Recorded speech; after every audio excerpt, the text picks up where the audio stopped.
Hello friends, welcome back to my YouTube channel Study Media. कैसे हैं आप सभी? उम्मीद करती हूँ कि आप सभी स्वस्थ होंगे, अच्छे से होंगे। तो आज इस वीडियो में हम करने वाले हैं चौथी कक्षा की पाठ्य पुस्तक परिवेश अध्ययन झरोखा का पाठ 21, जिसका नाम है दूर देश से आई दीदी। पिछली वीडियो में मैंने आपको पाठ 20 सपनों के पंख करवाया था। तो चलिए पाठ 21 शुरू करते हैं। चले हवाई अड्डे। मेरा नाम शिवानी है। मेरे ताऊजी अमेरिका में रहते हैं। कल उनका फ़ोन आया था। उन्होंने बताया कि उनकी बेटी नीतू कुछ दिनों के लिए हमारे पास भारत आ रही है। यह पता चलने पर मुझे बहुत खुशी हुई। हमने तय किया कि मैं और मेरा छोटा भाई दीपू दीदी को लाने के लिए पिताजी के साथ हवाई अड्डे जाएंगे। पिताजी ने बताया कि हवाई अड्डे पर हमारे देश व दूसरे देशों के हवाई जहाज़ आते जाते हैं। दीदी से मिलने की उत्सुकता में मैं रात को ठीक से सो नहीं पाई। सुबह 2 बजे उठकर झटपट तैयार हो गई। दीपू सुबह देर तक सोया रहा। इससे मैं और पिताजी की ही कार से दिल्ली के इंदिरा गांधी अंतर्राष्ट्रीय हवाई अड्डे पर पहुंचे। दीदी का हवाई जहाज़ हवाई अड्डे पर उतर चुका था। पता करो, चित्र में दिखाए गए वाहनों के आने जाने व रोकने के स्थान को क्या कहते हैं? तो पहला है ट्रेन, इसमें आएगा रेलवे पटरी और रेलवे स्टेशन। फिर है बस, सड़क और बस स्टैंड। फिर है शिप, इसमें आएगा समुंदर और बंदरगाह। मैं दीदी के से कई वर्षों बाद मिल रही थी, इसलिए थोड़ी देर तक तो मैं उन्हें पहचान ही नहीं पाई। पिताजी ने उनसे मेरा परिचय करवाया और उनके हाथ से पहिए वाली अटैची लेकर कार में रख दी। घर आकर हमने दीदी की खूब बातें की। उन्होंने हमें कंप्यूटर पर अमेरिका के कई दृश्य भी दिखाए। पता करो और लिखो, कंप्यूटर में और क्या काम किए जा सकते हैं? इसका उत्तर है कंप्यूटर के माध्यम से इंटरनेट चलाते हैं, कंप्यूटर के माध्यम से सूचनाओं का संग्रह करते हैं, कंप्यूटर के माध्यम से गाना सुनना और फिल्म देख सकते हैं। दीदी ने बताया कि अमेरिका में साफ सफाई का बहुत ध्यान रखा जाता है। सोचो और लिखो, तुम अपने घर व कक्षा कक्ष को साफ करने के लिए क्या क्या करते हो? इसका उत्तर है कूड़ा कूड़ेदान में डालते हैं, घर व कक्षा में कचरा नहीं फैलाते हैं, अपनी चीज़ें व्यवस्थित तरीके से रखते हैं। बात मुद्रा की। दीदी ने हमें अमेरिका के प्रयोग होने वाली मुद्रा डॉलर भी दिखाया। पिताजी ने बताया कि हमारे देश में अमेरिका की मुद्रा से लेना देना नहीं किया जा सकता, इसलिए बैंक में डॉलर देकर उनके बदले में हम रुपए लेने होंगे। उसके बाद दीदी पिताजी के साथ बैंक गईं। पता करो और लिखो, हमारे देश में $1 कितने रुपए के बराबर है? इसका उत्तर है लगभग 80 रुपये के बराबर है। भारत में प्रचलित नोट व सिक्के यहाँ चित्र में दिखाए गए हैं। देखो और लिखो, एक 100 रुपये के नोट पर कितनी भाषाओं में 100 रुपये लिखा हुआ है? इसका उत्तर है 17 भाषाओं में। तुम इनमें से कितनी भाषाएं जानते हो या पढ़ सकते हो? इसका उत्तर है 2। पता करो और लिखो, जो लोग देख नहीं सकते वो नोटों की पहचान कैसे करेंगे? इसका उत्तर है नोटों पर उभरे अंकों को छूकर। नोटों पर किस बैंक का नाम लिखा होता है? इसका उत्तर है भारतीय रिजर्व बैंक का। नोटों पर किसके हस्ताक्षर होते हैं? इसका उत्तर है नोटों पर भारतीय रिजर्व बैंक के गवर्नर के हस्ताक्षर होते हैं। नोटों के नीचे बाईं तरफ कोने में तथा सिक्कों पर ऊपर बने चिन्ह को देखो। पता करो कि यह चिन्ह क्या है? इसका उत्तर है यह हमारा राष्ट्रीय चिन्ह है, राज चिन्ह है। यह चिन्ह सारनाथ यानी वाराणसी के सम्राट अशोक के स्तंभ के ऊपरी भाग का नमूना है। इसमें 3 दिशाओं में 3 शेर दिखाई देते हैं। चौथे शेर का मुंह पीछे की ओर है, जो दिखाई नहीं देता है। इसके नीचे भाग में अशोक चक्र है। इसके बाईं ओर घोड़ा तथा दाईं ओर बैल दिखाई देता है। भारत सरकार ने 26 जनवरी 1950 को इस चिन्ह को राज चिन्ह के रूप में अपनाया था। हमारे देश की डाक टिकट, नोटों, सिक्कों, सरकारी मोहरों तथा पत्रों आदि पर इस चिन्ह का प्रयोग किया जाता था। देखो और लिखो राज चिन्ह के निचले भाग में क्या क्या बना हुआ है। इसका उत्तर है राज चिन्ह के निचले भाग में अशोक चक्र बना है, दाईं ओर सांड, बाईं ओर एक घोड़ा बना है। पता करो और लिखो भारत में किस महापुरुष को राष्ट्रपिता कहा जाता है। इसका उत्तर है महात्मा गांधी को। दूसरा, महात्मा गांधी को प्यार से किस नाम से बुलाते हैं। इसका उत्तर है बापू के नाम से।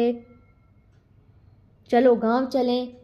हम अभी नीतू दीदी से बातें कर रहे थे कि माँ ने आवाज़ दी, बच्चों जल्दी तैयार हो जाओ, आज हम सब अपने गांव चलेंगे। मुझे अपने गांव जाना बहुत अच्छा लगता है। हम बस अड्डे पर पहुँचे। पिताजी ने टिकट खिड़की से 5 टिकट खरीदे। गांव में बस अड्डे घर जाने के लिए हम एक तांगे पर बैठे।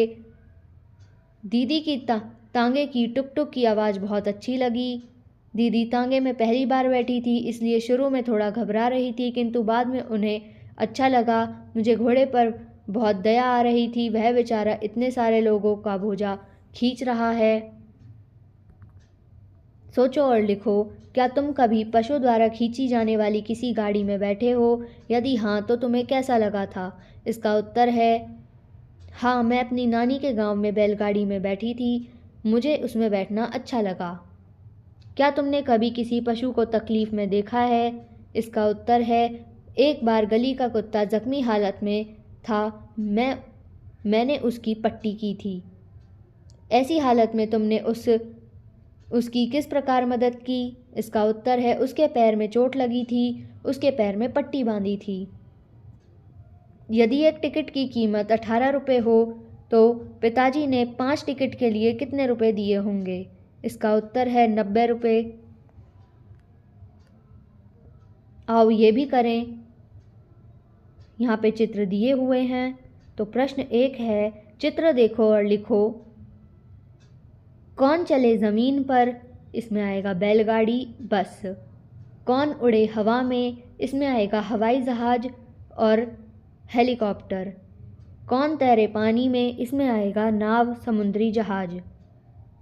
प्रश्न 2, ऐसा करो, 1 रुपये, 5 रुपये व 10 रुपये के सिक्के लो। कागज़ के नीचे एक सिक्का रखकर इसके ऊपरी भाग को पेंसिल से रगड़ो और देखो कागज़ पर सिक्के का चित्र अंकित हुआ या नहीं। इसका उत्तर है कागज़ पर सिक्के का चित्र अंकित हुआ। दूसरा, सिक्के के ऊपरी भाग पर क्या लिखा हुआ है? इसका उत्तर है 1 रुपये, 5 रुपये, 10 रुपये लिखा हुआ था। सिक्के के निचले भाग पर क्या अंकित है? प्रश्न 3, घर के बड़ों की सहायता से पुराने समय के सिक्के इकट्ठे करो, इन्हें देखो और बताओ। यह आपको स्वयं करना है। आजकल प्रचलित सिक्कों और पुराने समय के सिक्कों में क्या क्या भिन्नताएं हैं? इसका उत्तर है प्रचलित सिक्के स्टील या निकल धातु हैं, जबकि पुराने सिक्के तांबे, पीतल की धातु के बने थे। प्रत्येक सिक्के पर कौन सा वर्ष अंकित है?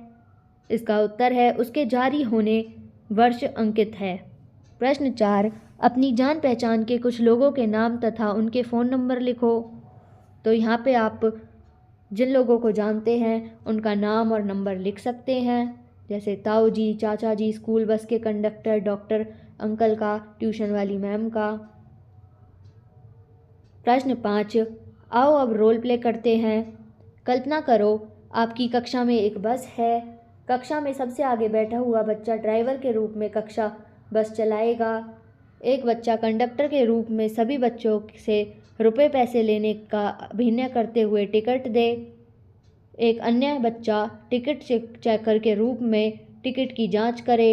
बच्चे अपने अनुभव के आधार पर बस में संतरे, कंघियाँ, किताबें आदि बेचने वाले का रोल भी कर सकते हैं। कंडक्टर बना बच्चा रास्ते में हर स्टॉप की सूचना देता रहे। तो ये आपको स्वयं करना है। अब हम करते हैं इसके अन्य महत्वपूर्ण प्रश्न। प्रश्न 1, हमें बस या रेलगाड़ी में टिकट लेकर ही यात्रा क्यों करनी चाहिए? इसका उत्तर है बसें और रेलें सार्वजनिक संपत्ति हैं। इनका संचालन जनता के पैसे से ही होता है। यदि हम बिना टिकट यात्रा करेंगे तो इससे बसों और रेलों के संचलन में समस्या आएगी, अतः हम बस या रेलगाड़ी में टिकट लेकर ही यात्रा करनी चाहिए। प्रश्न 2, भारत में किस किस मूल्य के नोट प्रचलित हैं? इसका उत्तर है 1 रुपये, 2 रुपये, 5 रुपये, 10 रुपये, 20 रुपये, 50 रुपये, 100 रुपये, 500 रुपये, 2000 रुपये आदि। प्रश्न 3, भारतीय मुद्रा पर गांधी जी का चित्र क्यों छपा होता है? इसका उत्तर है हमारे देश को अंग्रेज़ों से आज़ादी दिलाने में महात्मा गांधी जी का अति महत्वपूर्ण योगदान रहा है। उन्हें राष्ट्रपिता का दर्जा दिया गया है। इसकी वजह से भारतीय नोटों पर गांधी जी का चित्र छपा जाता है। प्रश्न 4, भारत सरकार ने राष्ट्रीय चिन्ह को राज चिन्ह के रूप में कब अपनाया था? इसका उत्तर है भारत सरकार ने राष्ट्रीय चिन्ह को राज चिन्ह के रूप में 26 जनवरी 1950 को अपनाया था। तो यहाँ पे वीडियो ख़त्म होती है। अगली वीडियो में मैं आपको पार्ट 22 मोहन की नई साइकिल करवाऊँगी। तो ये वीडियो आपको कैसी लगी मुझे कमेंट करके ज़रूर बताएं। वीडियो को लाइक करें, शेयर करें और चैनल को सब्सक्राइब करना ना भूलें। Thank you.